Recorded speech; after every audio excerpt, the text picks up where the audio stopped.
Bonsoir à tous. Avant de lancer les choses, tout d'abord, je vais à mon tour lancer avec des remerciements, parce que ça avait été déjà un plaisir d'être là l'année passée, et c'est vraiment un plaisir d'être là à nouveau ce soir. Merci pour toute l'invitation, toute l'organisation qui va avec, parce qu'on sait que c'est du travail aussi. Puis merci à toutes les personnes qui sont aussi présentes dans l'assemblée ce soir. Donc, je vous avoue que je me doute qu'avec un titre aussi saugrenu que l'animal, un compagnon qui fait la différence, peut-être qu'une partie d'entre vous s'attend à ce que je vous parle d'animaux un peu fantastiques, avec lesquels on vit des aventures formidables et qui résolvent toutes ces aventures-là. Ou alors que je vous parle de chiens qui vont mener l'enquête de l'autisme et puis trouver la réponse. Malheureusement, je ne vais pas aller dans des choses aussi saugrenues que ça. Je vais être un peu plus terre à terre, mais j'espère que, en tout cas, vous repartirez avec l'idée qu'on a des apports qui peuvent être assez extraordinaires de l'animal sur le développement de l'enfant, notamment quand on est en situation de trouble du neurodéveloppement, en particulier un développement en fait pour un enfant autiste. Je vais commencer avec quelque chose de très général et avec un point assez historique qui est le fait qu'on partage une longue histoire commune, nous les humains, avec les animaux. Si on prend par exemple les premières traces de domestication, en fait on peut voir que par exemple pour le chien, ça ferait plus de 30 000 ans qu'on a commencé à les domestiquer. Pour les chats, ça ferait plus de 10 000 ans, pour les chevaux, ça ferait plus de 5 000 ans. Et donc on est dans une situation où on évolue aux côtés des animaux depuis très longtemps, et même on pourrait dire qu'on coévolue avec les animaux depuis très longtemps. Ça nous a même amené, dans certaines périodes, à intégrer dans nos cultures et dans nos religions les animaux. Donc on va avoir ces exemples comme Xolotl ou Anubis, ces divinités canines qui étaient des divinités associées à la mort, ou vous avez également Gula, qui est la divinité mésopotamienne de la médecine et qui est représentée par des statuettes de chiens. On va même avoir d'autres exemples que le chien. Vous avez par exemple Bastet, la divinité égyptienne de la justice et de la fertilité. Et on va se retrouver par exemple avec les chevaux, avec Pégase, ce cheval fantastique ailé qu'on a dans la mythologie grecque. Et donc, cette longue histoire qu'on partage avec eux nous amène à la situation actuelle où les animaux en fait font partie intégrante de notre quotidien. Je vais juste vous demander à main levée de m'indiquer toutes les personnes qui ont un animal de compagnie chez eux. Alors, on défraye les stats. Alors, peut-être qu'on a un public déjà sensibilisé et intéressé. Je vais demander maintenant à main levée que toutes les personnes qui ont grandi avec un animal de compagnie lèvent la main. Et donc, vous voyez en fait qu'on est extrêmement nombreux à évoluer aux côtés des animaux dans notre quotidien, à grandir avec eux. Bon alors, vous défrayez vraiment les statistiques parce qu'on estime qu'en France, c'est un foyer sur deux qui a des animaux de compagnie, normalement. Mais indirectement, ça fait qu'on coïncide avec eux dans le quotidien. On va même, quand on n'est pas propriétaire d'animaux de compagnie, se retrouver à coïncider avec eux. Vous vous baladez dans la rue, vous allez croiser votre voisine avec son chien, vous allez chez vos amis, il va y avoir le chat qui squatte sur le canapé, et en fait, ils sont présents constamment autour de nous. Et ça amène à une question qui est pourquoi ? Comment ça se fait qu'on va avoir ces animaux dans notre quotidien? Pourquoi on les intègre? Pourquoi on s'entoure d'eux? Alors une première réponse, ce serait parce qu'ils peuvent remplir des tâches et des fonctions auprès de nous. Et historiquement, c'est très certainement cette réponse-là qui a amené au fait qu'on les domestique. Donc par exemple, pour nous aider à la chasse, pour éradiquer la vermine dans nos habitats, ou encore pour nous aider dans les travaux agricoles. Et ces fonctions et ces tâches, on les retrouve aussi de manière plus contemporaine. Donc si on prend l'exemple des chiens, on va avoir les chiens de brigade cynophile, vous allez avoir les chiens d'avalanche, on va avoir les chiens guides pour les personnes aveugles. Et on va même, si on se penche sur le cas des chiens d'assistance, avoir plein de typologies existantes de chiens d'assistance qui vont pouvoir remplir plein de fonctions au quotidien. Donc je peux prendre l'exemple des chiens écouteurs, qui pour les personnes sourdes. Vous avez aussi des chiens d'alerte qui existent, par exemple, pour les personnes diabétiques, pour les personnes épileptiques, et qui vont prévenir de la survenue d'une crise. Et il existe encore toute une variété de chiens d'assistance qui sont présents. Toutefois, si on y réfléchit un petit peu, ça ne représente pas la majorité de nos animaux de compagnie. La plupart du temps, ce qu'on va avoir chez soi, c'est un chat à la Garfield qui va être un excellent squatteur de canapé, ou alors si on a des chevaux, on va plus avoir des activités de loisirs et passer du bon temps avec son cheval plutôt qu'à faire du travail agricole. Donc la réponse semble pas trop être là. Là-dessus, vous avez plein de chercheurs qui vont vous proposer des pistes, des explications sur pourquoi on aurait des animaux de compagnie. Une piste que je peux vous évoquer, par exemple, il y a certains chercheurs qui proposent que c'est parce que ça augmenterait notre succès reproducteur. Avoir un animal de compagnie vous permettrait de montrer à vos partenaires potentiels que vous êtes capable de prendre soin d'un autre être que vous, et donc que vous pourriez être un bon parent. Alors, sans aller dans des pistes aussi lointaines, il y a peut-être une explication qui est plus simple, et c'est parce qu'ils nous font du bien. Et c'est ce que je vous propose d'aller explorer dans un premier temps. Si on y regarde, dans la littérature et dans les études scientifiques, on va voir que pour tout un chacun, avoir un animal de compagnie, c'est bénéfique. Tout d'abord, les gens qui ont des animaux de compagnie, et probablement une bonne partie d'entre vous, vont identifier leur animal comme une source de support et une source de réconfort. On va voir aussi que les propriétaires d'animaux de compagnie ont moins de stress et ont généralement en fait un meilleur état de bien-être. Généralement, on va avoir moins de taux de dépression, moins de problématiques anxieuses. On va aussi voir que c'est une source de distraction, notamment quand vous êtes dans des situations d'inquiétude, vous êtes préoccupé, etc. Vous allez pouvoir aller vous orienter vers votre animal de compagnie dans ces situations. Et une dernière chose qu'on va constater, c'est que les propriétaires d'animaux de compagnie sont moins sédentaires. Ils vont être plus actifs et vont forcément en fait plus sortir de chez eux et plus être mobiles. Une période qui a été super intéressante sur cette question-là, qui n'a pas été la période la plus joyeuse, c'est la période de la pandémie de Covid-19. Pendant cette période-là, on a tous été confinés chez nous, on était tous dans un état un peu stressant, on était isolés, donc ce n'était pas la meilleure période pour le bien-être de tout un chacun.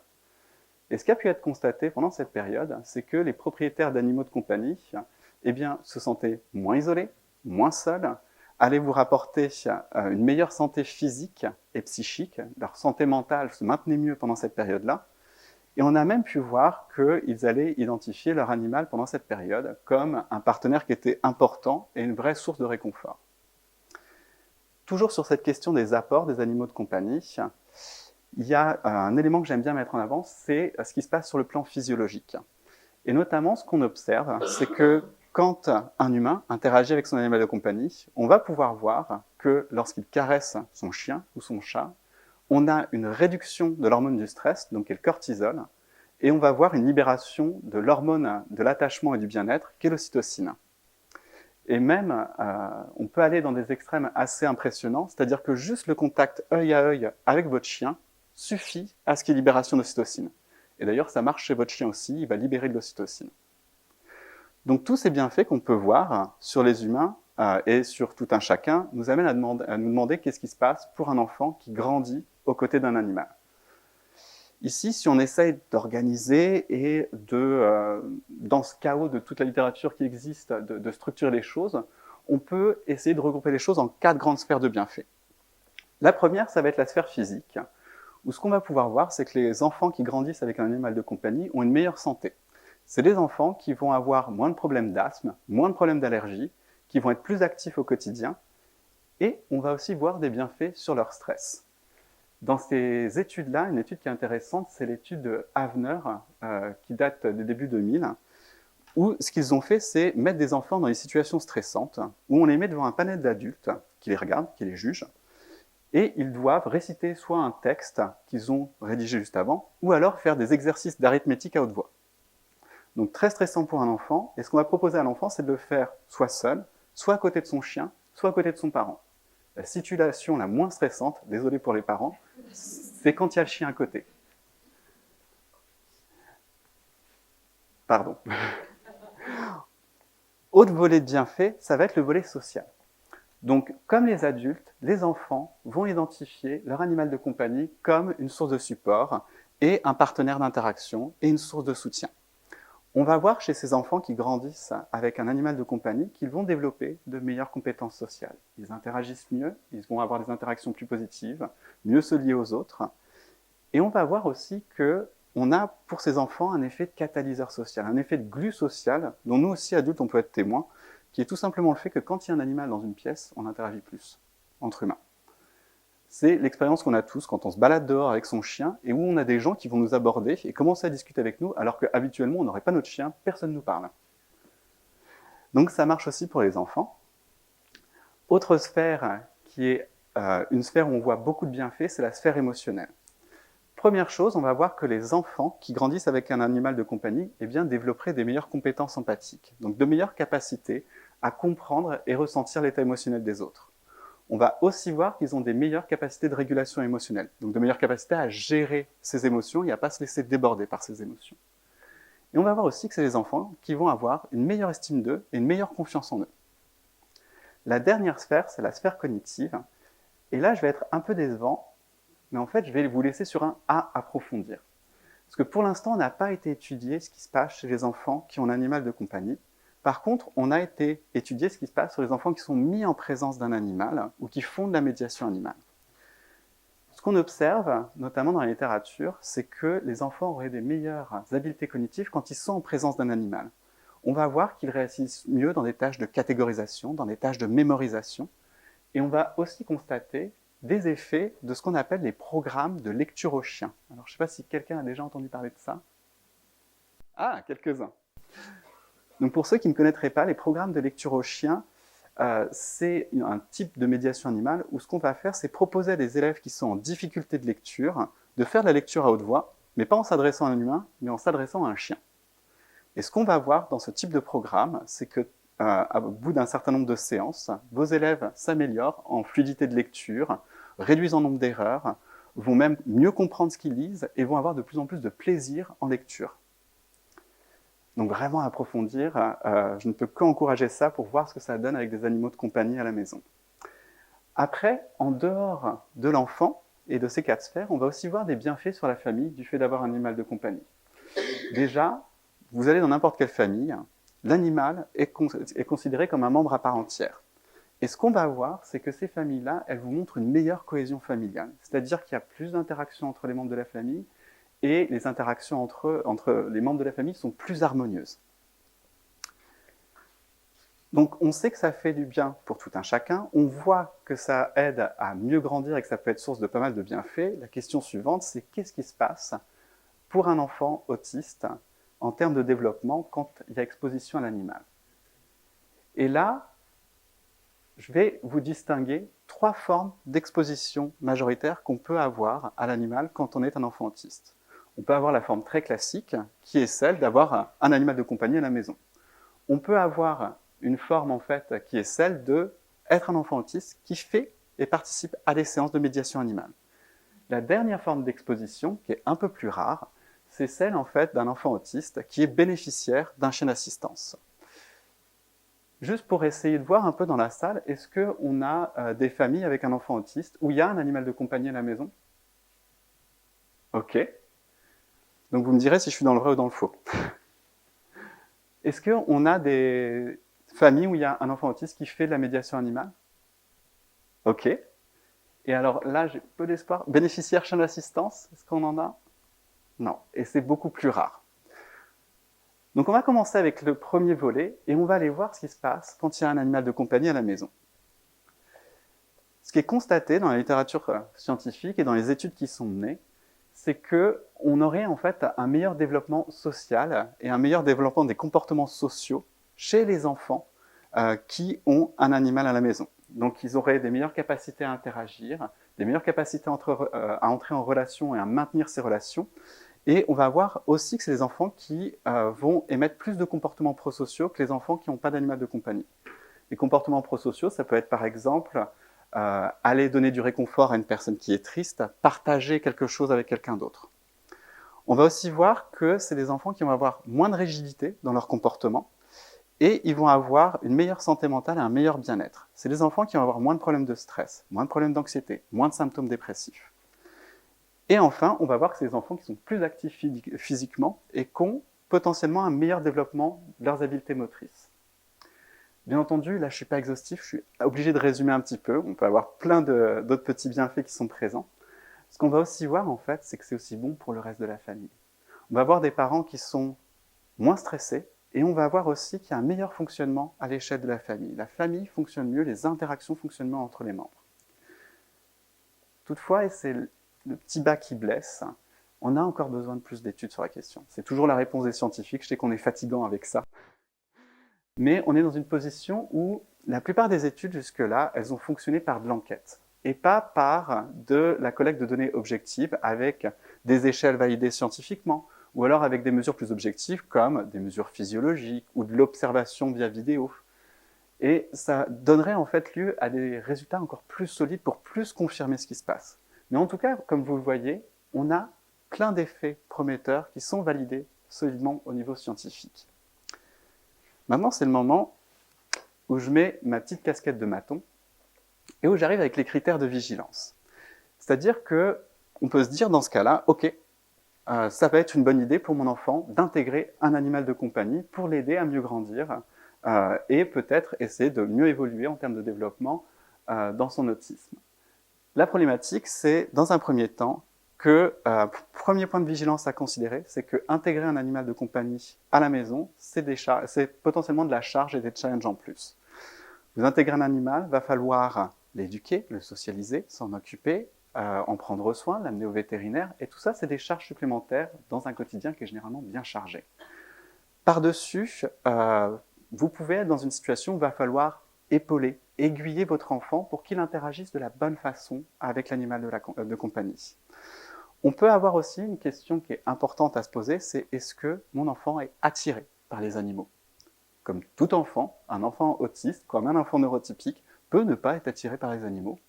Et vous pouvez aussi avoir la question de est-ce qu'il en a peur ? Est-ce qu'il a peut-être peu d'intérêt pour ? Ou est-ce que peut-être qu'il est plutôt chien ou plutôt chat ? Chacun peut avoir ses préférences. Et tous ces éléments-là sont à considérer quand on veut intégrer un animal de compagnie. Un autre point qu'il faut aussi se poser, c'est la question de la compatibilité des comportements entre notre enfant autiste et l'animal. Est-ce que certains comportements de mon enfant sont compatibles avec le fait d'avoir un animal ? Est-ce que certains comportements de l'animal ne pourraient pas être problématiques avec les particularités et les besoins de mon enfant ? Le truc simple qu'on peut tout à fait s'imaginer, c'est avoir un gros chien bien lécheur, genre labrador, et faire coïncider avec un hypersenso-tactile. On se doute que ce n'est pas la meilleure des idées. Concernant les comportements des enfants, c'est des choses que ça concerne aussi bien enfants autistes qu'enfants neurotypiques, mais un enfant peut avoir des comportements qui ne sont pas tout à fait adéquats pour un animal. On a tous vu ces enfants qui des fois manipulent pas par le bon bord l'animal, qui l'attrape par les pattes, qui lui tripote un petit peu trop les oreilles alors que c'est pas la bonne chose à faire. Mais dans l'autisme, on a aussi des fois certains éléments qui peuvent être présents. Ici, ce que vous avez en exemple au milieu, c'est le cas d'un enfant qui était dans une situation où il était dans l'hyper-contrôle au niveau du comportement de son chat. Il fallait qu'il sache où il est, sache ce qu'il fait, qu'il dise ce que le chat fait maintenant. Et le problème, c'est qu'on arrive à un moment où c'est trop dans l'hyper-contrôle. Une autre situation que j'ai rencontrée, c'était le cas d'un enfant qui était vraiment très envahissant avec son chien. Il était tout le temps à vouloir être en contact avec lui, tout le temps à s'allonger dessus, à faire des câlins extrêmement forts, et avoir même des comportements très exploratoires, à vouloir se stimuler, notamment d'un point de vue tactile, en allant dans la gueule du chien avec sa main. Forcément, ça arrivait à un moment où le chien était arrivé avec des comportements un peu d'intolérance et d'évitement de l'enfant, c'est-à-dire que dès que l'enfant rentrait dans la pièce, le chien changeait de pièce. Donc, c'est des éléments à considérer sur comment les comportements des deux sont compatibles les uns avec les autres. Enfin, un autre point à considérer, c'est que tous les enfants autistes ne vont pas développer le même degré d'attachement vers l'animal et tous ne vont pas développer une relation privilégiée. Même chose, ces gens d'enfants neurotypiques, bien entendu. Si je vous encourage à prendre ces éléments de vigilance, c'est tout bonnement dans une idée en fait, de ne pas ajouter du problème au problème. Quand on est parent d'enfants autistes, on est dans une situation où on a beaucoup plus de stress parental, on est plus à risque de dépression, on a plus de risque de troubles anxieux. Et dans cette situation-là, ça peut être important de s'assurer qu'intégrer un animal, ce soit en fait une bonne piste et que ce soit source de bienfaits pour mon enfant et que ça ne soit pas source, à contrario, de charges en plus. Donc allons maintenant vers la médiation animale et ce que ça peut apporter. Donc si on va sur la médiation animale, tout d'abord, ça me semble important de définir un peu ce que c'est que la médiation animale. La médiation animale, c'est donc une technique, une pratique d'intervention Et cette pratique-là, en fait, elle va impliquer un intervenant qui est qualifié, qui va venir vous introduire et mettre en présence un animal auprès d'un bénéficiaire humain qui est dans une situation de difficulté.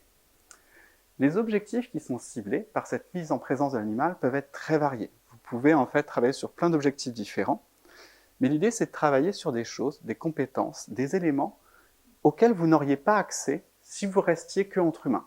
La présence de l'animal vous permet d'accéder à des choses auxquelles vous n'auriez pas accès sinon. Le principe de base, c'est d'avoir cette situation de triangulation. On a nos 3 pointes de triangle. Il faut qu'on ait un animal, un intervenant, un bénéficiaire humain. Après, tout peut varier autour de ça. Votre animal peut être un cheval, un rongeur, un chien. Ça, c'est les espèces les plus utilisées. On a certaines typologies d'animaux, certaines espèces qui sont plus originales. On peut travailler avec du rapace, on peut travailler avec un lama, et vous avez même en Israël des dauphins en liberté, en médiation animale, qui sont légèrement apprivoisés à la présence de l'homme, mais ils font de la médiation animale avec dauphins. Côté bénéficiaire, il n'y a pas d'âge. Vous pouvez avoir de la médiation animale faite auprès de très jeunes enfants. Ça peut être fait auprès de personnes âgées en structure type EHPAD. Vous pouvez aussi travailler sur tout type de handicap ou de difficulté. Ça peut être des personnes avec un handicap moteur, ça peut être des personnes avec un trouble du neurodéveloppement, ça peut être des personnes complètement neurotypiques qui le font juste pour leur bien-être aussi. Et concernant l'intervenant, lui aussi peut varier. Généralement, ce qu'on va voir, c'est 2 types de profils. Soit une personne qui vient du monde de l'humain et qui ajoute ça dans sa pratique, donc ça peut être un ergothérapeute, ça peut être un psychologue, ça peut être un enseignant, ou vous pouvez avoir une personne qui vient du monde de l'animal et qui propose ça dans ses pratiques. Donc ça peut être par exemple une personne qui a son centre équestre, ou alors quelqu'un qui est éducateur canin. Et enfin, on peut faire varier les lieux. Ça peut se passer chez vous, ça peut se passer dans la structure de la personne, ça peut être une personne qui se déplace dans les institutions. Et vous pouvez aussi avoir des objectifs très variés qui peuvent être travaillés. Vous pouvez travailler des éléments moteurs, des éléments cognitifs, des éléments sensoriels, de l'affectif, du social. Bref, le champ des possibles est assez infini. Mais par contre, je vais insister sur ce que ça n'est pas. La médiation animale, tout d'abord, ça n'est pas juste de la mise en présence. Par exemple, si je rentre dans une salle de classe et que je fais rentrer un chien et que je ne fais rien de spécial, ce n'est pas de la médiation animale. Ce qu'il va falloir, c'est que je fasse un travail ciblé où je cherche à intervenir sur des besoins ou des zones de difficulté de mon bénéficiaire et que je fasse des activités avec l'animal ou des interventions avec l'animal qui visent à améliorer ces éléments-là. De même, en lien avec ça, faire de la médiation animale, ce n'est pas faire du jeu avec un animal, ce n'est pas non plus faire du sport avec un animal. De l'équithérapie, par exemple, ce n'est pas passer son prochain galop. Donc, ayez ces éléments-là en tête, parce que ça vous permet aussi de cibler si, entre guillemets, on vous vend du lard ou du cochon. De là, si on va sur quels sont les effets qui sont rapportés dans la littérature. Ici, on a des effets qui sont assez solidement démontrés, à la fois pendant que la personne fait de la médiation animale et après la séance de médiation animale.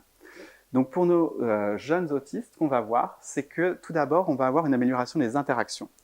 On va voir qu'ils sont plus interactifs, qu'ils initient plus ces interactions, et on va aussi voir des améliorations sur le plan langagier et de la communication. Ils vont plus parler, répondre plus quand on les sollicite, répondre plus aux questions, et vont même avoir plus de comportements non-verbaux dans la communication. Plus d'expressions faciales, on va avoir plus de rire, plus de comportements non-verbaux au niveau des vocalisations, et on va voir tout bonnement aussi qu'ils sont beaucoup plus engagés dans les activités qu'on leur propose. Donc on a quand même pas mal de bienfaits qui sont présents.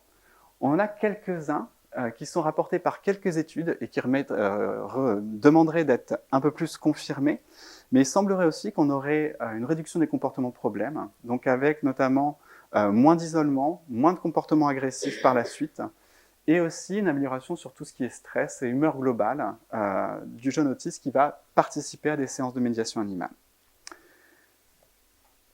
Là, à nouveau, petit point de vigilance. On est dans une situation où, si on regarde ce qui se passe au-dessus, dans les rapports de bienfaits que je vous donne, tout est beau sous le soleil. Problème, la plupart des preuves de bienfaits de la médiation animale sont sur la médiation canine, donc avec un chien. Médiation équine, on a des études qui sont là, mais on a très peu de preuves. Ça ne veut pas dire que la médiation équine ne fonctionne pas. Ce que je veux vous montrer par là, c'est plus qu'on aurait besoin d'aller faire des bonnes études qui mesurent les bonnes variables pour montrer que ça fonctionne. Parce qu'on en fait quand même pas mal depuis un bout de temps et on sait que ça apporte quelque chose. Et pareil, on ne sait pas ce que ça donne sur les autres espèces. Il n'y a pas d'études qui vont s'intéresser à ce qui se passe avec un lama, avec un dauphin, avec les autres espèces. Et pourtant, on a vertu à penser que ça peut apporter. Un autre point qui serait vraiment bon, ce serait d'avoir des études qui démontrent, enfin qui mènent l'enquête et qui démontrent qu'on a des apports sur les symptômes autistiques. Pour l'instant, aucune étude n'a été vraiment mesurée si on a une réduction ou non des symptômes autistiques après participation à des séances. Et ça le réclamerait parce que ça permet de valoriser que ça fonctionne auprès de cette population. Je remets ma petite casquette de maton et j'arrive avec mes éléments de vigilance qui, vous le voyez, en fait, sont assez similaires à ceux que je vous ai précédemment dit pour les animaux de compagnie. Tout d'abord, ce qui va être important, c'est bien entendu de s'assurer que mon enfant est attiré par les animaux, et en particulier par l'espèce qu'on va utiliser en médiation animale. Après, on s'assure que les caractéristiques et comportements de l'animal correspondent à mon enfant, et inversement, que les caractéristiques et comportements de mon enfant sont compatibles avec l'espèce avec laquelle on va faire travailler. Le dernier point où il faut faire attention, c'est s'assurer que le travail de médiation qui est fait et l'intervention qui est réalisée vient bien répondre et travailler sur des zones et des besoins de mon enfant. Si je vous conseille ça, c'est tout simplement que la médiation animale, c'est associé à un certain coût et qu'il faut peut-être s'assurer que le jeu en vaut la chandelle. Autre point sur lequel j'attire votre attention, nous sommes sur un élément qui est non cadré d'un point de vue des lois. Et donc, la pratique de la médiation animale n'a aucune réglementation à l'heure actuelle. Ça veut dire que demain, vous voulez faire de la médiation animale, vous êtes en droit de le faire. On est dans une situation où, par exemple, il n'y a pas de règle qui vous détermine quel diplôme ou quelle formation vous devez suivre pour faire cette pratique-là. On est dans une situation aussi où on n'a pas de règles qui viennent assurer la sécurité des bénéficiaires et la sécurité et le bien-être des animaux. Alors, bonne nouvelle, il y a une proposition de loi qui est sur la table depuis juillet. Heureusement. Mais ça nous met dans une situation où, si on y regarde, des fois, quand on va sur le terrain, il y a des pratiques qui ne sont pas toujours adaptées. La double monte, par exemple, sur un cheval, d'un point de vue ostéo, c'est pas ce qu'il y a de plus terrible. Et la plupart du temps, quand c'est des chevaux de médiation, c'est des chevaux qui sont pas tout jeunes. Donc voilà, je vous laisse vous faire votre idée, votre interprétation. Dans la littérature scientifique, un des rares rapports qui existent sur les effets négatifs sur un animal de la pratique de la médiation animale, c'est le cas de Cody, une chienne qui a été intégrée dans une structure auprès de jeunes qui avaient des troubles du comportement assez sévères. Et au bout de 4 mois, cette chienne-là avait développé un Cushing, donc, qui est une pathologie vétérinaire, qui est un signe de stress chronique assez grave. Donc au bout de 4 mois, cette chienne a besoin d'être médicamentée à vie. Donc, bien entendu, là, on est dans une situation où peut-être que c'est une chienne qui n'avait pas le profil pour ce travail-là, peut-être qu'on l'a surmenée. Ça, on ne saura pas, en fait, la fin de l'histoire. Après, mon objectif, là, parce que là, je vais un peu plomber le moral de tout le monde, c'est avant tout, en fait, de vous donner, en fait, voilà, tous les éléments de vigilance. Après, vous allez sur le terrain, vous avez des professionnels, généralement, qui sont, malgré cette absence de cadre, qui sont formidables, qui font, pour la plupart, un excellent travail, qui vont même se former en continu, après des formations déjà initiales, et qui vont avoir vraiment vertu à ce que tout se fasse de façon sécuritaire et dans le bien-être de tous. C'est très rare que vous ayez ces mauvais exemples que je viens de vous donner sur la fin. Donc, allons maintenant sur ce qui concerne les chiens d'assistance. Quand on parle de chiens d'assistance, on parle donc de chiens spécifiques. Ces chiens-là, c'est des chiens qui ont été spécifiquement sélectionnés et entraînés avec pour objectif d'augmenter ce qu'on va appeler l'autonomie fonctionnelle d'une personne en situation de handicap. Donc ça, c'est la définition globale. Quand on parle d'autonomie fonctionnelle, c'est la capacité de l'individu à fonctionner et à évoluer dans son quotidien et dans toutes les sphères de son quotidien, et ça de façon autonome.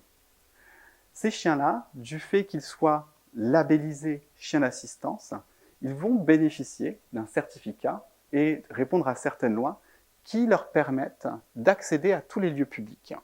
Ça veut dire que ce chien-là peut vous suivre au supermarché, dans les transports publics, à l'école, etc., etc. Et donc, comme ça, vous n'avez pas de rupture dans votre compagnon en fait, d'aide fonctionnelle. En France et au Québec, donc dans la communauté francophone, on a 2 grands leaders dans la remise de chiens d'assistance pour enfants autistes. Vous avez la Fondation Mira, qui est basée au Québec. Eux, ils remettent environ une centaine de chiens par an, et ça gratuitement. En France, l'un des leaders, c'est l'association Andy Chien, qui remet environ 70-75 chiens par an pour les enfants autistes, donc ils appellent des chiens d'éveil. Mais bien entendu, il existe d'autres organismes qui sont présents sur le territoire français et qui font aussi des chiens d'assistance. La seule chose où il faut faire attention, c'est que seuls des organismes labellisés et accrédités peuvent remettre un chien d'assistance. S'ils ne sont pas labellisés et accrédités, malheureusement, vous n'aurez pas le droit au petit certificat et donc le chien n'est pas en droit d'aller dans tous les lieux publics. Donc, on ne va pas pouvoir faire autant de choses. Si on va sur les apports, pour l'enfant autiste, eh bien là, la littérature scientifique n'est pas trop bavarde, puisqu'on a beaucoup de bienfaits qui sont rapportés. Là, je ne vais pas pouvoir être exhaustif, bien entendu, mais la première chose qu'on observe, c'est que suite à l'intégration d'un chien d'assistance, les enfants autistes vont manifester une réduction de leurs symptômes. On va voir aussi qu'il va y avoir une amélioration de leur bien-être émotionnel. C'est des enfants qui ont une meilleure confiance en eux, une meilleure estime de soi, ils vont s'améliorer aussi en termes d'humeur, et on va avoir des bienfaits sur le stress qui vont même jusqu'à le fait que quand on fait des prélèvements salivaires pour doser le cortisol dans les semaines qui suivent la remise du chien, on a une baisse significative donc, du cortisol et donc du stress de notre enfant. On va voir aussi qu'il y a des bienfaits sur le plan psychosocial avec des enfants qui, après la remise du chien, montrent une évolution positive dans leurs compétences sociales, dans leurs habiletés à interagir, dans leur capacité à communiquer. On voit même sur le plan langagier et verbal des enfants qui vont améliorer, soit en verbalisation, soit en vocabulaire. Enfin, on va avoir une réduction des comportements problèmes. Donc, les crises vont réduire, soit en informe, soit en intensité, soit en fréquence. On va avoir des stéréotypies qui vont réduire aussi. Et on a certaines études qui rapportent même une amélioration du sommeil des enfants avec TSA. Notamment, les temps de rituel de coucher vont réduire, les réveils nocturnes vont réduire. Donc nous, ça nous a amené à nous poser la question de « Ok, est-ce qu'on ne pourrait pas apporter une nouvelle pierre à l'édifice et trouver un nouveau bienfait qui n'aurait pas été démontré ?» Donc ce qu'on a fait, c'est une petite étude où on a comparé 2 groupes d'enfants autistes, un groupe sans chien d'assistance, un groupe qui était bénéficiaire d'un chien d'assistance, et on les met dans une situation où on les met face à ces visages virtuels et on leur demande de reconnaître les émotions exprimées par ce visage. Pendant qu'ils font ça, nous on a un système qu'on appelle d'eye tracking, donc de caméra, qui filme les yeux de nos participants et nous permet de savoir au pixel près, à la milliseconde près, ce qu'ils regardent sur le visage. Et donc, on sait combien de temps ils passent à regarder les différentes zones de l'image qu'on lui montre. Ce qu'on a pu constater, c'est que nos enfants qui n'ont pas de chien d'assistance, eh bien, ils passent déjà plus de temps sur des zones qui ne sont pas pertinentes pour reconnaître l'expression faciale. Notamment, en fait, ils passent plus de temps à regarder ailleurs que sur le visage. De l'autre côté, nos enfants qui sont bénéficiaires d'un chien d'assistance, on a pu voir qu'eux allaient manifester des stratégies plus différentes pour reconnaître l'expression faciale. Notamment ce côté d'aller en fait plus sur la zone des yeux que sur la bouche pour reconnaître la colère. Normal, c'est là que ça va changer le plus, c'est qu'on a le signe le plus distinctif avec les sourcils qui froncent. Tandis qu'ils vont plus aller sur la bouche que sur les yeux pour la joie, normal, c'est là qu'on a le sourire pour distinguer cette expression-là. Donc il ressortirait en fait qu'avoir un chien d'assistance, ça pourrait même aller jusqu'à contribuer à développer des meilleures stratégies pour reconnaître les expressions faciales. Donc hop, on pouvait ajouter cette pierre à l'édifice, on était content. Mais ce qui est aussi intéressant quand on s'intéresse aux bienfaits des chiens d'assistance, c'est de se dire qu'en fait ça ne se limite pas juste à l'enfant. Les bienfaits vont aussi s'étendre jusqu'aux parents, où ce qui est observé, c'est que suite à l'arrivée de ce chien d'assistance dans la famille, eh bien, on va avoir des parents qui vont réduire en stress. Là aussi, on voit une amélioration de ce qui se passe d'un point de vue de l'hormone du stress, donc de la cortisol. On voit une réduction de l'anxiété. Et c'est des parents qui vont s'améliorer en sentiment de compétence parentale et en sentiment de sécurité. Nous, ce portrait-là, il y a quelques années, ça nous a amené à nous demander « Ok, c'est bien gentil, on voit en fait qu'intégrer un chien d'assistance auprès de l'enfant autiste, ça l'aide à mieux grandir. Mais en fait, est-ce que c'est important qu'ils s'attachent ou pas à cet animal? Est-ce que cette relation qu'ils établissent est importante? Ou alors une simple présence d'un animal suffit? On s'est aussi posé la question de quelle était la synergie de bienfaits qui se passe entre le parent et l'enfant. Est-ce que le fait qu'on ait des bienfaits sur l'un ne crée pas des bienfaits sur l'autre? Et donc on a cherché à investiguer ça au travers d'une recherche où on a suivi une cohorte de duos de parents et de leur enfant autiste sur une période. Donc au cours de suivi, on est allé voir ces duos avant la remise du chien assistant, donc dans le mois qui précède, puis on a été les revoir 3 mois et 6 mois après la remise du chien assistance. Ici, forcément, on s'est entouré d'organismes de remise. On a travaillé avec l'association Andy Chien en France et la Fondation Mira au Québec. À chacun des temps de suivi, ce qu'on demandait à nos familles, c'est tout d'abord de venir répondre à un questionnaire en ligne. Ce questionnaire-là, il comprenait différentes échelles qui sont validées scientifiquement et qui nous permettaient de mesurer les symptômes autistiques de l'enfant, le stress parental, donc le stress qui est spécifiquement lié au fait que je sois parent et aux fonctions associées, l'anxiété du parent. On avait aussi une échelle de stratégie parentale, donc c'est les stratégies que le parent met en place quand il interagit avec son enfant. Et enfin, on avait une échelle d'attachement entre l'enfant et son chien d'assistance. Ensuite, notre parent recevait une vidéo tutoriel de notre part qui lui expliquait comment faire des vidéos de lui et de son enfant dans des situations de jeu. Nous, ces vidéos-là, on les récupérait et on faisait ce qu'on appelle un codage éthologique. Donc, on allait répertorier et codifier tous les comportements d'interaction exprimés par le parent envers l'enfant et l'enfant envers le parent. Et enfin, notre parent faisait une petite visio avec le chercheur. Donc oui, je suis un labrador brun. Et l'idée ici de cette visio, c'était surtout en fait de se détacher des données chiffres et d'avoir plus de la donnée qualitative et de demander aux parents juste de nous donner dans le quotidien, qu'est-ce qu'ils ressentent en termes de bienfaits, en termes de ce qui se passe, de lien entre l'enfant et le chien, de savoir ce qui se passe en termes de climat familial et est-ce que intégrer un chien assistant, c'est facile pour eux. À l'issue de cette recherche, ce qu'on a pu constater déjà, c'est que dans les 6 mois qui suivent l'arrivée du chien d'assistance, on a une baisse significative des symptômes autistiques de l'enfant qui sont présents. On voit aussi dans cette même tranche de temps qu'on va avoir une réduction significative du stress parental et de l'anxiété du parent. Et après ça, c'est là que les choses deviennent intéressantes. Ce qu'on a pu constater, c'est que le degré d'attachement de l'enfant à son chien d'assistance prédit la réduction des symptômes autistiques. C'est-à-dire que plus l'enfant s'attache à son chien d'assistance, plus il va réduire en symptômes autistiques. On a aussi pu voir qu'on avait la même chose qui se passait entre symptômes autistiques et stress parental. C'est-à-dire que plus les symptômes autistiques de l'enfant réduisent, plus il y a amélioration du bien-être du parent. Et chose intéressante, on va voir que cette amélioration du bien-être du parent prédit le changement dans ses stratégies parentales. Plus le parent réduit en stress et en anxiété, puis on va voir qu'il va réduire en recours à des stratégies parentales qu'on appelle permissives. C'est la stratégie où en fait on laisse couler plutôt que d'intervenir parce qu'on veut s'éviter un conflit. Et en fait, ces stratégies permissives, elles sont reconnues aussi bien pour le développement des enfants neurotypiques que TSA comme étant moins optimales pour un bon développement de l'enfant. Donc en fait, ce qui semble se passer, c'est une boucle vertueuse qui se met en place. L'enfant s'attache à son chien d'assistance, ça contribue à une réduction de ses symptômes autistiques. Cette réduction des symptômes autistiques contribue à une amélioration du bien-être parental. Cette amélioration du bien-être contribue à une amélioration des stratégies parentales qui, in fine, sont bénéfiques pour le développement de l'enfant. Donc ces résultats-là, en fait, ils sont assez chouettes parce qu'ils nous disent que l'attachement et la relation entre l'enfant et le chien d'assistance sont une condition sine qua non pour des bienfaits optimaux. Et ils encouragent en fait à quelque chose qui est tout simplement de l'ordre du bon sens, qui est de se dire qu'il va falloir veiller à ce que l'enfant autiste et son chien d'assistance développent une relation de qualité.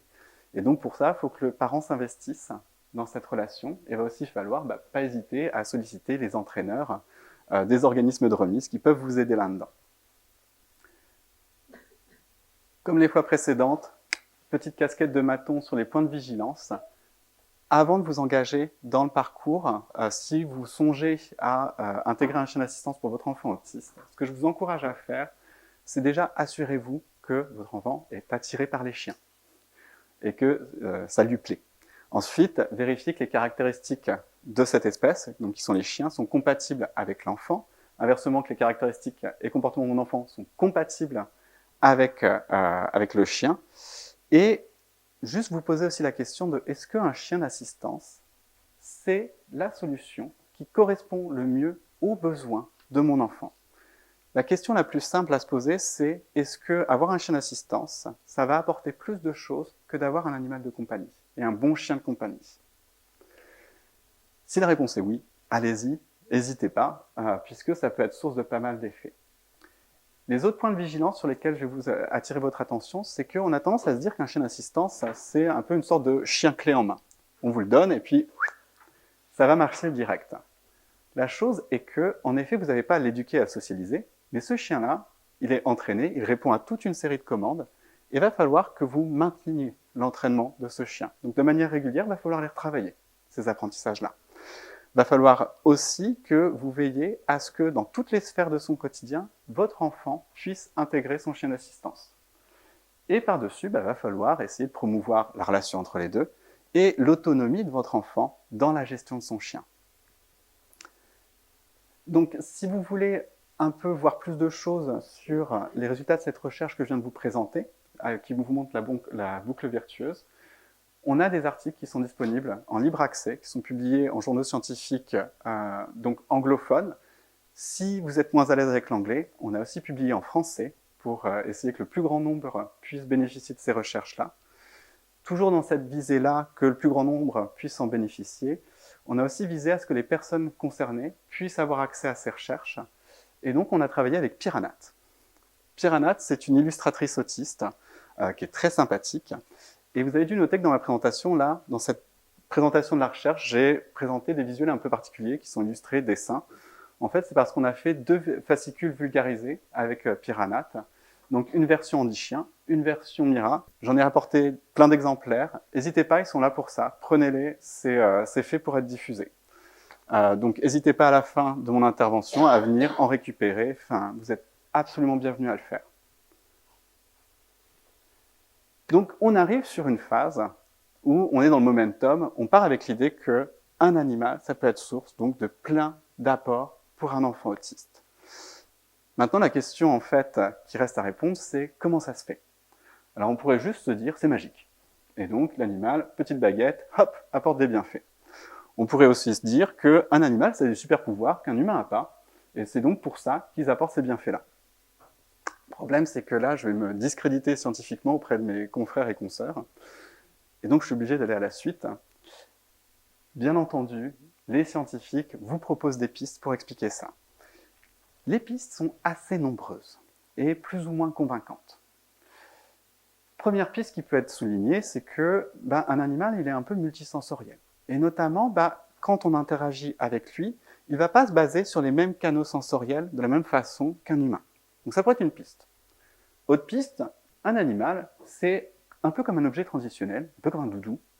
Et donc, dans des situations qui sont plus complexes pour vous, il vous aiderait à traverser ces moments un peu plus complexes. Autre piste, l'animal refocaliserait votre attention.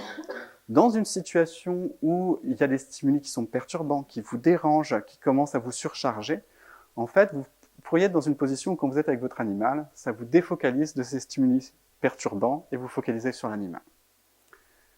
Autre idée, l'animal est un partenaire qui est non jugeant.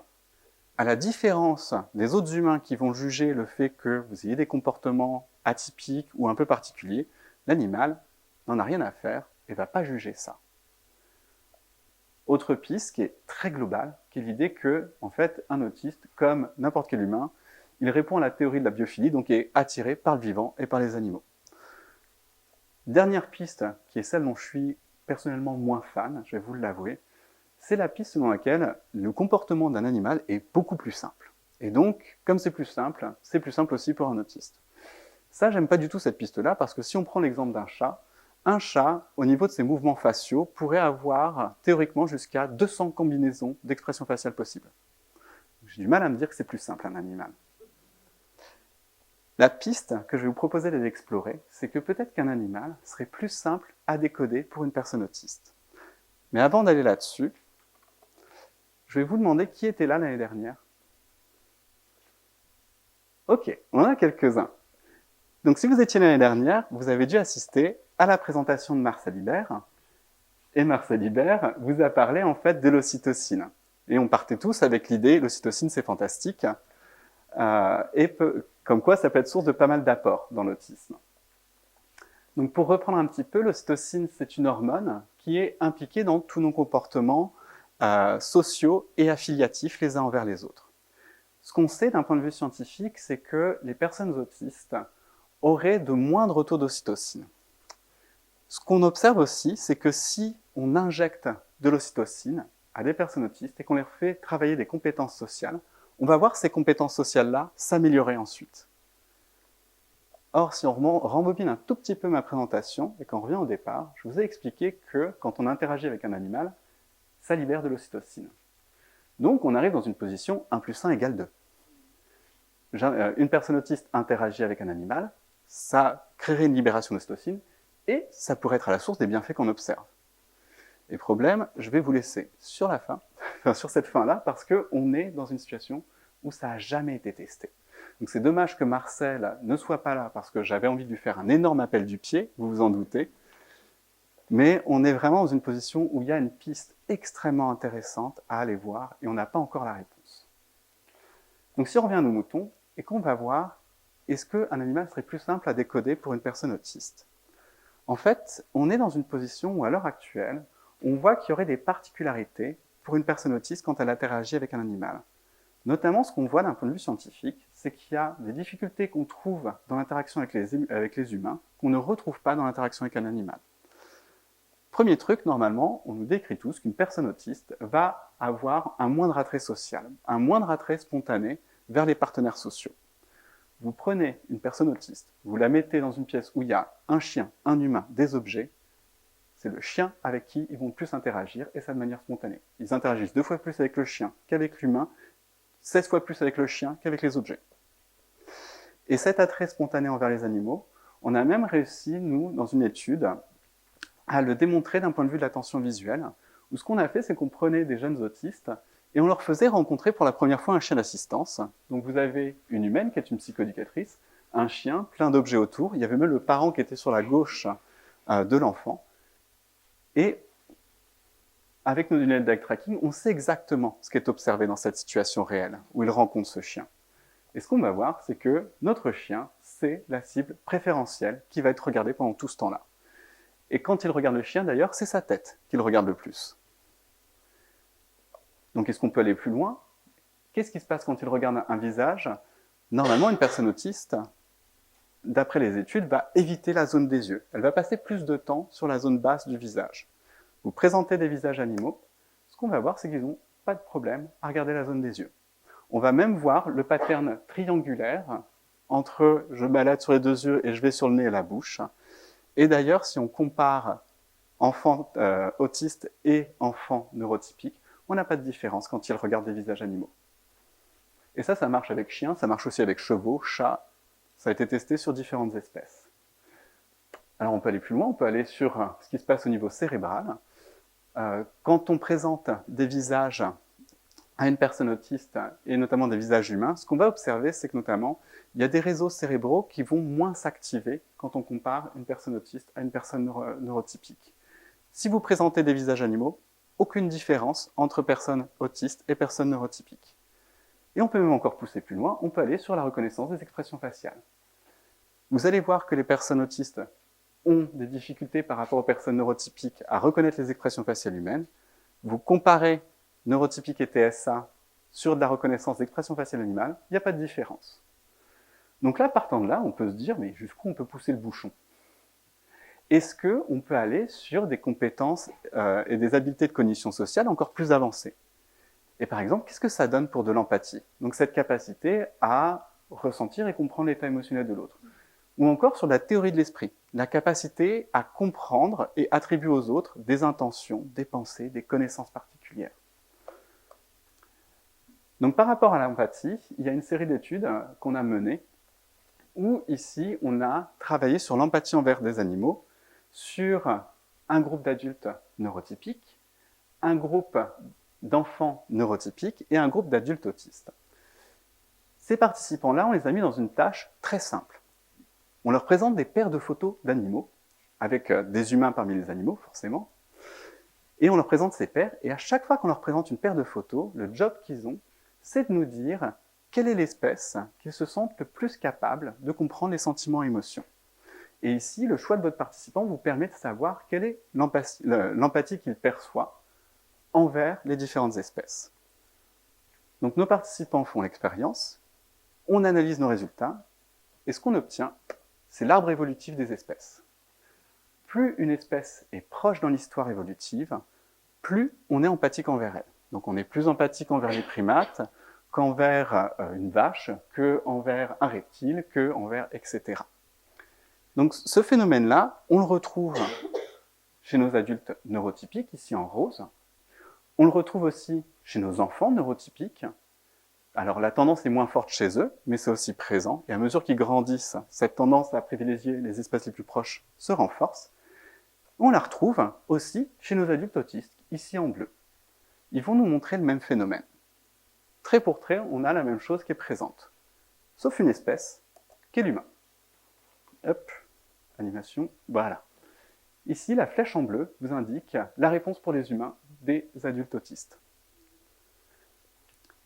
En fait, les humains, au niveau de leur réponse empathique, se retrouvent au même niveau que les batraciens.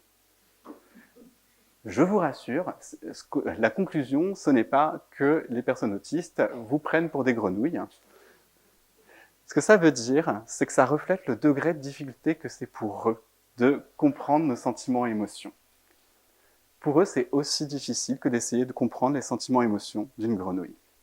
Par contre, toutes les autres espèces, on voit qu'elles sont bien au-dessus, pour une grande partie.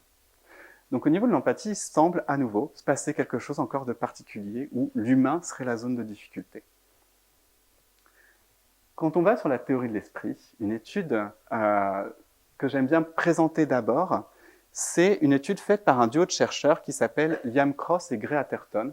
Donc ils sont juste basés de l'autre côté de la Manche, sur le bord de la côte anglaise. Donc Liam et Gray, ce qu'ils ont fait, c'est une étude où ils prennent des adolescents autistes et on les met dans une petite tâche de reconnaissance d'expression faciale sur des visages tout à fait classiques. Sauf que dans la tâche, ce qu'ils vont faire, c'est que parmi les visages, il y en a une partie qu'ils ont passée au travers d'un petit filtre gratuit sur Internet, qui vient vous mettre un contour de gorille ou un contour de lion. On est d'accord, l'intérieur du visage reste la même, c'est les mêmes yeux, la même bouche, etc. Juste l'application de ce filtre suffit à améliorer leur taux de bonne reconnaissance des expressions faciales. Donc là, ils se sont dit, bah tiens, jusqu'où on peut pousser le bouchon? Et ils se sont posé la question de le faire pour un test de théorie de l'esprit.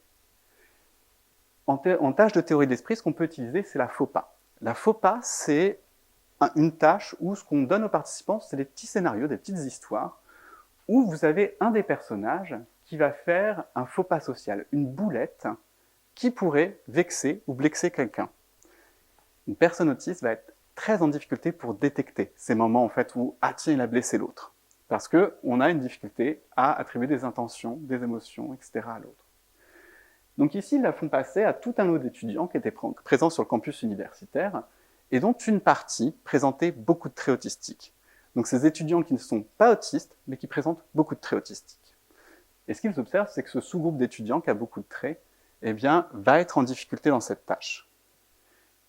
Puis ensuite, ils les font passer donc la même tâche, mais cette fois-ci, ils remplacent des personnages humains dans l'histoire par des animaux, et les contextes par des contextes qui sont compatibles avec des animaux. Donc, par exemple, c'est plus des enfants qui font un concours de poésie, c'est des chevaux qui font un concours de saut. Et ça suffit à ce qu'on ne voit plus de différence entre ceux qui ont beaucoup de traits autistiques et ceux qui ont peu de traits autistiques. Cette étude-là est un vrai bug dans la matrice. Bien entendu, la prochaine étape, vous en doutez, c'est d'aller voir qu'est-ce qui se passe pour les personnes vraiment diagnostiquées autistes, et idéalement des jeunes ou des enfants autistes. Et c'est ce qu'on est actuellement en train de faire en utilisant une version adaptée enfant de cette tâche, avec des illustrations, des histoires simplifiées. Malheureusement, j'aurais aimé cette année venir avec les résultats. On est encore en cours de recrutement parce qu'on a de la difficulté à trouver des participants pour cette recherche. Mais voilà, on espère prochainement pouvoir revenir avec la réponse et de savoir si, quand on teste des enfants autistes, leur capacité de théorie de l'esprit diffère selon si c'est envers animaux ou envers humains. Dans tous les cas, ces spécificités de l'animal, en fait, pour l'individu autiste, selon moi, amènent une question qui est extrêmement importante. Notamment, elle nous amène à repenser la façon dont on raisonne potentiellement l'autisme. Parce qu'on est d'accord que normalement, les altérations des habiletés sociales, elles sont considérées dans l'autisme comme étant caractéristiques, mais surtout générales, c'est-à-dire qu'elles seraient globalement déficitaires.